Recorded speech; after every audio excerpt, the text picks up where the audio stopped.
Hello there. Today we're going to talk about some of my favorite ways to use AI.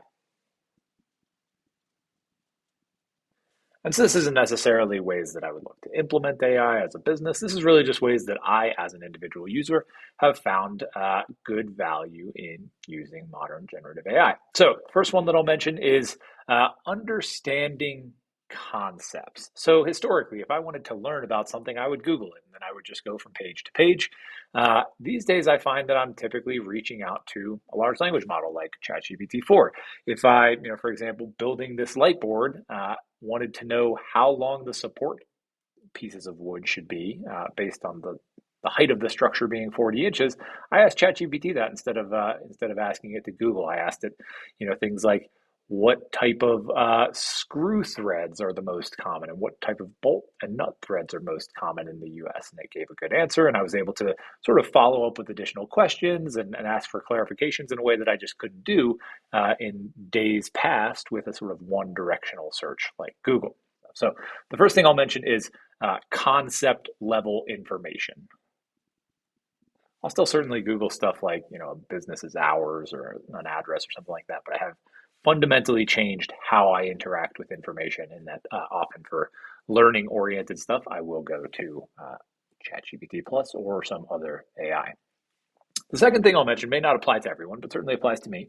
I developed quite a bit of software, and it's remarkable how strong these models are at helping accelerate that. I don't really need to know the code or the syntax anymore. I can just explain to it what I want. It'll give me something. I can explain to it how I would like that changed. And then even if I hit an error message, I can give it the error message and it'll help me troubleshoot through that. So it effectively lets me build any sort of software. I don't necessarily need to know a particular language. And while many people actually may feel this doesn't apply to them, you could go create a quick website with ChatGPT. You could ask it to write you an HTML website that tells a joke. And then when you ask it, okay, now I've got this file, how do I run it? It'll say, okay, just go right click the file and say open with Chrome. And then you can kind of run a little bit of a website there. If you wanted to go down the route of deploying it somewhere, it could coach you through that too. So software development is the second layer. And then the third layer is summarization. I've had quite a bit of value out of, for example, summarizing large documents.